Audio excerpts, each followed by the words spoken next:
The next module I want to look at, which is very important for a mathematician, is NumPy. So this is a Python module for essentially everything that has to do with numerics. So it's kind of a substitute to MATLAB if you want.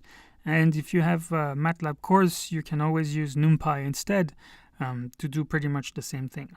So basically it allows you to manipulate very large arrays and matrices, or even objects that are more than two-dimensionals, right? So arrays would be one-dimensional, matrices would be two-dimensionals, but you can manipulate things in any number of dimensions. So in the example here, I will import NumPy as NP. So whenever I type NP dots, that refers to something in NumPy. So let's create an array of ints. Well, first I need to import, of course. So import NumPy as NP. Okay, so now that's done, I can copy paste. So I have created here an array consisting of 7, 11, and 13, and those are ints. So if I ask for the type, I get that I have a NumPy array and n-dimensional, I guess. And then I can print, and this is what I get. And you notice the difference with printing the list 7, 11, 13. So they don't print the same way. Okay, so this is how you create an array. It's quite simple.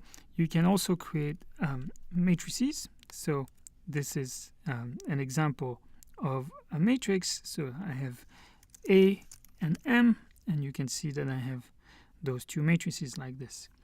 And you can do arithmetic operations. So for instance, you can exponentiate, taking a square, taking an exponential, or multiplying the matrix versions of those things. So here I've taken the square, I've taken the exponential, and here I'm taking the product of A and M, but I'm using a new NumPy type called matrix. So I'm converting A to a matrix, M to a matrix, meaning a two-dimensional array, and then NumPy knows that it can take the product. So this is the matrix product. Obviously, you could have created matrices directly if you wanted. So if you have an object and you don't know its dimension anymore, you can use ndim, which gives you the dimension, or you don't know exactly what shape it is, so you can use shape. So shape tells you the number of rows and columns, and if you had more dimension, it would tell you, well, the range of each index.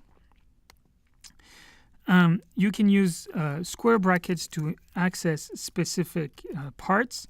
So here, for instance, I have x0, so x was here. So if I access x0, I get 7, x1, I get 11. If you have M, a matrix or an array, then you can access specific parts using the classic indexing. You can also get columns out of this. So if you use this indexing, you get the column as well. So right, so 11, 12, 32. That would be this column, but 12, 22, 32. Yes, and this one would be the last column here, and same thing, it would be the last column for A here. So this means we can also use this technique to manipulate individual rows. So if I take M and do a change like this, I see that M has changed. M, at least in the first column, has changed because I've added twice this column, right? So I've added 11 plus 2 times 12 gives me 35. Okay, so if you were to implement row reduction, you can use NumPy like this, and it would simplify things a lot for you. So with flatten, you can simplify the shape, you can make it linear, and you can also use reshape to change the overall shape. So if here I flatten A to L, I print L, I get some long array, and then I reshape and I can specify the shape as I want. And here you can see for the first time I have a 3-dimensional array. So really it's like two matrices on top of each other if you want. So NumPy helps a lot when you have some large manipulation of matrices. So let's copy paste some two ways of doing something, and that something is to create some large matrix basically, and some large array, and adding So creating two large arrays and adding them together. Actually, that's the NumPy version, right? I create two large arrays here and then I add them. The traditional version, if you want, the version we know of so far, would be to create two lists, X and Y here, and then appending to a new list the value of xi plus yi. So this is definitely the bad version, but let's see in practice how it compares by running it and taking the time using the time module. So this is also not the best way to time what's going on, but it will do for now.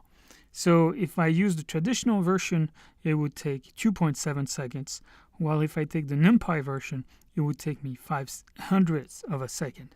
So basically the NumPy version is approximately 50 times faster.